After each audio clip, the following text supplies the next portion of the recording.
요한복음 7장입니다. 그 후에 예수께서 갈릴리에서 다니시고 유대에서 다니려 아니하심은 유대인들이 죽이려 함이라. 유대인의 명절인 초막절이 가까운지라.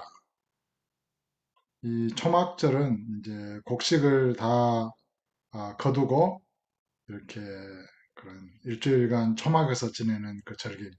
수장절, 초막절 이렇게 하죠. 이것은 주의 재림의 절기를 상징한다. 이렇게 해석합니다. 그러니까 모든 이 세상의 영혼들이 다 추수되고 창고에 들여진 이후에 지켜지는 절기인 것이죠. 모든 곡식이 추수가 된 이후에 지키는 절기니까요. 3절에 그 형제들이 예수께 이르되 당신이 행하는 일을 제자들도 보게 여기를 떠나 유대로 가소서. 스스로 나타나기를 구하면서 묻혀서 일하는 사람이 없나니 이 일을 행하려 하거든 자신을 세상에 나타내소서 하니 이는 그 형제들까지도 예수를 믿지 아니함이러라. 그러니까 예수님의 형제들, 이것은 고륵 친척을 말하는 것이죠. 요셉과 마리아 사이에서 태어난 그 형제들을 말합니다. 그 형제들까지도 예수님을 믿지 않는 거예요. 이상하다고 생각하는 거죠. 그러면서 자기 자신을 나타내소서 말은 이렇게 하는 것이죠. 예수께서 이르시되 내 때는 아직 이르지 아니하였거니와 너희 때는 늘 준비되어 있느니라. 세상이 너희를 미워하지 아니하되 나를 미워하나니 이는 내가 세상의 일들을 악하다고 증언합니다. 이게 이제 중요한 영적인 원리예요. 세상이 너희를 미워하지 아니하되. 세상이 미워하지 않는 사람들은 어떤 사람들일까요? 세상에 속한 사람들이죠. 그러니까 자기 편을 미워하지 않는 거예요. 그러나 예수님은 미워한다는 거예요. 예수님은 진리에 속하신 분이죠. 진리시죠. 그러니까 진리이신 예수님을 미워한다는 것이니까 세상이 악하다는 것을 증명하는 것입니다. 이것이 모든 영적인 원리이고 대소사간의 인생에 이루어진 일들입니다. 그러니까 사람이 세상으로부터 칭찬을 받고 있다.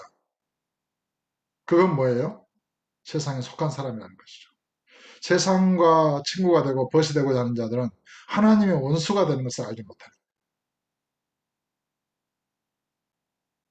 그러니까 정말로 진리에 속하고 예수를 믿는 자는 세상으로부터 이렇게 미움을 받을 것을 각오해야 합니다. 내가 예수를 믿는다라고 말할 때 직장에서 사회에서 조롱을 당할 수 있고 정말 비판과 멸시를 당할 수 있고 또 핍박을 받을 수도 있다는 것을 각오해야 하는 것입니다. 그것이 예수님을 믿고 따르는 길입니다. 그러니까 세상에 너희를 미워하지 아니하되 이건 예수 안 믿는 사람들이죠. 세상에 속한 사람들. 나를 미워하나니 예수님을 미워한다는 것. 이는 내가 세상의 일들을 악하다고 증언합니다. 그러니까 세상에 속한 자와 하나님께 속한 자는 서로 화목하기 어려운 것입니다. 내 마음이 세상에 속해 있으면 예수를 믿기가 어려운 것입니다. 너희는 명절에 올라가라. 내 때가 아직 차지 못하였으니 이는 나는 이 명절에 아직 올라가지 아니하노라. 이 말씀을 하시고 갈릴리에 머물러 계시니라. 그 형제들이 명절에 올라간 후에 자기도 올라가시되 나타내지 않고 은밀히 가시니라. 명절 중에 유대인들이 예수를 찾으면서 그가 어디 있느냐 하고 예수에 대하여 무리 중에서 수군거림이 많아 어떤 사람은 좋은 사람이라 하며 어떤 사람은 아니라 우리를 미혹한다나. 그러니까 세상에 속한 사람들이 예수님을 두고 갑론을박한 거예요. 예수님은 좋은 사람이다. 아니야. 예수님은 사기꾼이야. 미혹하는 자야. 예수님은 참된 선지자야. 아니야. 그런 거짓 선지자야. 이렇게 논쟁이 된 거예요. 유대인들 사이에서. 예수에 대하여 무리 중에서 수군거림이 많아 어떤 사람은 좋은 사람이라 하며 어떤 사람은 아니라 무리를 미혹한다나. 그러나 유대인들을 두려워함으로 드러나게 그에 대하여 말하는 자가 없더라. 만약에 내가 예수님을 옳은 선지자다 이렇게 말하고 한다면 예수님을 미워하는 유대인들은 그를 출교하거나 뭐 어떤 위해를 가할 수 있기 때문에 유대인들을 드러내놓고 말하지 못했다는 것입니다. 14절입니다. 이미 명절의 중간이 되어 예수께서 성전에 올라가서 가르치시니 유대인들이 놀랍게 여기되 이 사람은 배우지 아니하거늘 어떻게 그를 아느냐. 오늘날도 세상의 학문, 세상의 유명한 대학교, 세상의 유명한 그런 지식의 소유자, 박사들, 이런 사람들의 권위를 인정하고 거기서 배우려 애를 씁니다. 그런데 정작 성경의 권위, 성령 하나님의 권위는 인정하지 않습니다. 이거는 예수 믿는 사람들도 똑같은 것 같아요. 유명한 신학자, 유명한 신학교, 이거는 인정을 해줘요.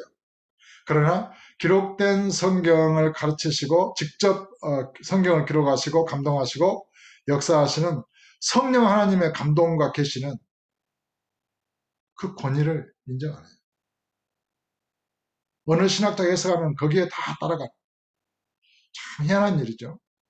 정말 저와 여러분의 진정한 스승과 최고의 권위자는 누구입니까? 성령이십니다. 기록된 성경입니다. 그보다 더 높은 권위가 있습니까?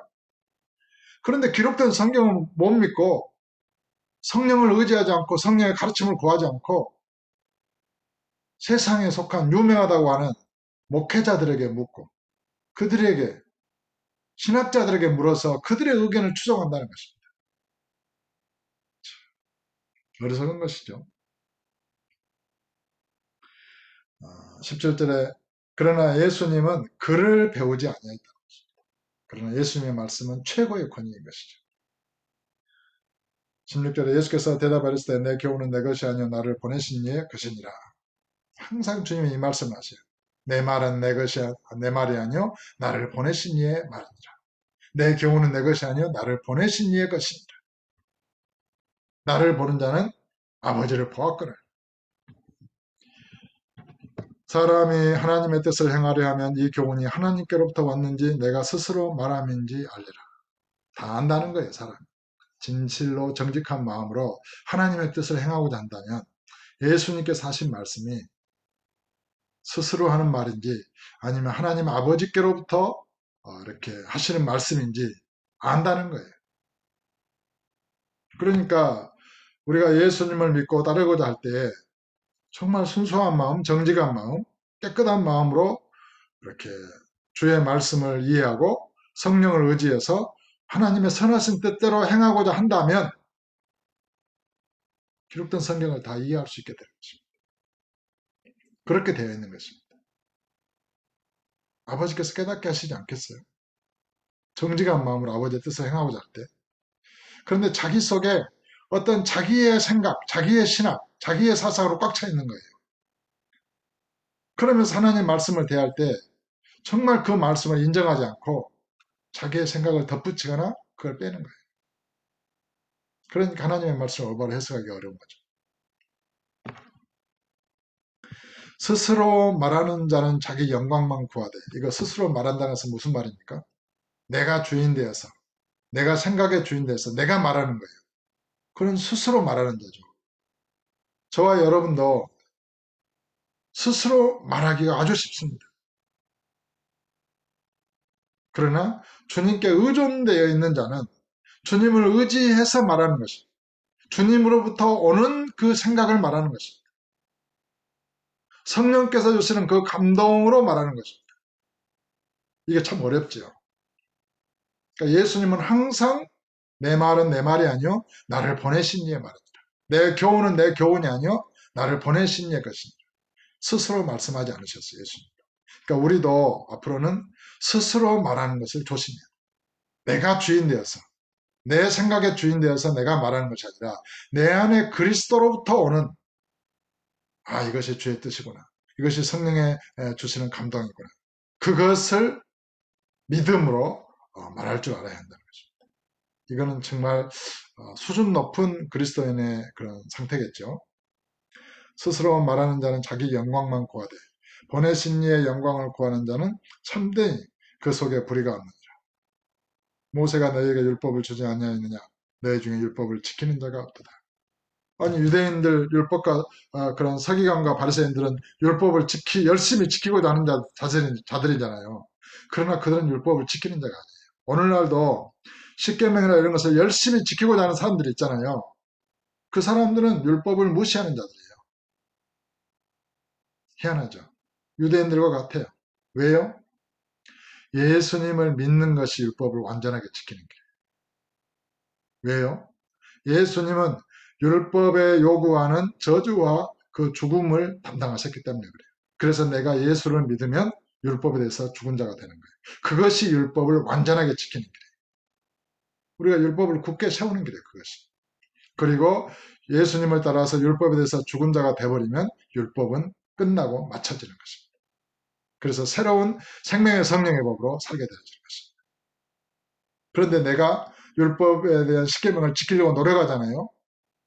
십계명을 다 완전하게 온전히 평생 흠없이 지키기도 어려울 뿐더러 그런 율법을 무시하는 거예요. 율법을 지키는 게 아니에요. 하나라도 어기게 돼 있어요. 그리고 결정적으로 예수님의 십자가의 죽음을 믿지 않는 거예요. 예수님은 율법에 대해서 죽으셨습니다.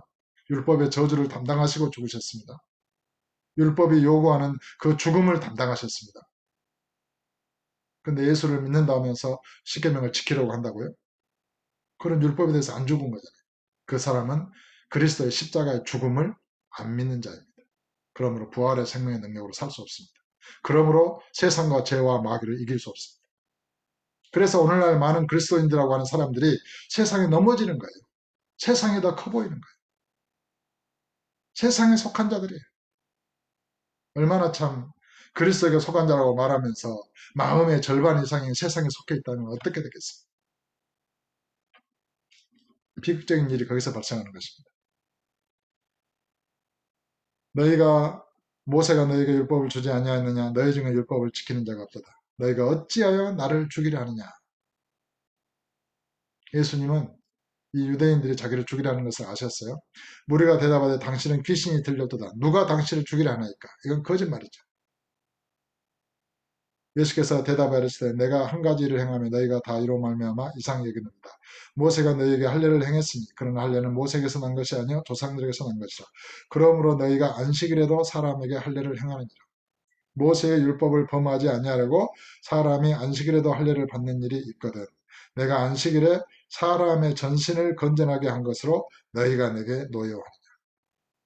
안식일에 병 고치지 말라는 거예요.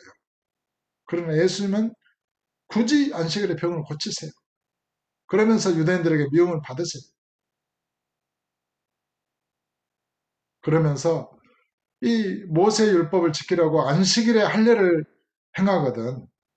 하물며 내가 안식일에 사람을 건전하게 한 것으로 정말 내가 잘못했다고 이렇게 하는 것이냐. 지금 그런 얘기. 외모로 판단하지 말고 공의롭게 판단하라. 그러니까 진실로 정직한 마음으로 하나님의 뜻을 이해하고 묻고 겸손한 마음으로 기도했다면 하나님께서는 이 유대인들에게 예수님이 말씀이 옳다. 그렇게 받아들였을 거예요. 그러나 그들은 진실한 정직한 마음으로 예수님의 말을 듣기를 거절했습니다. 그리고 결국 예수님을 저버리죠. 참 어리석은 것이죠. 오늘날도 자기의 자존심, 체면 이런 것 때문에 주의 말씀 앞에서 진정으로 납작 엎드리지 못하고 정말 겸손한 마음으로 회개하지 못하고 주의 은혜를 간구하지 못하고 성내고 분내는 사람들이 많이 있어요. 자기 마음에 안 들면 교회를 뛰쳐나가버리는 거예요. 주의 말씀 앞에서 자기가 엎드려야 되거든요. 자기 마음에 안 들어도. 내가 잘못했습니다. 나에게 어디가 잘못됐는지 깨닫게 해주십시오. 정말 통곡하며 은혜를 간구해야 되거든요. 근데 마음이 교만해지고 나는 안 돼 하면서 나는 싫어. 자기의 거만함과 오만함을 드러내고 주의 말씀을 거역하면서 자기의 체면과 자존심을 살리는 거예요. 그러면서 교회를 나가는 거예요. 교회를 떠나가는 거예요. 얼마나 어리석은 자입니까? 우리는 그렇지 않습니다. 정말 겸손한 마음으로 주의 말씀 앞에 엎드리는 것입니다. 주님은 강하신 분입니다. 주님 앞에서 정말 납작 엎드리는 것입니다. 은혜를 베풀어 주십시오. 은혜가 아니고서는 내가 이 진리를 깨달을 수도 없고 마귀의 올매에서 벗어날 수도 없는 것입니다. 오늘도 은혜를 구하고 은혜 안에서 예수님을 잘 믿고 진리의 성령을 따라서 아름다운 성령의 열매를 맺는 우리 복된 그리스도인들 다 되시기를 예수 이름으로 축복합니다.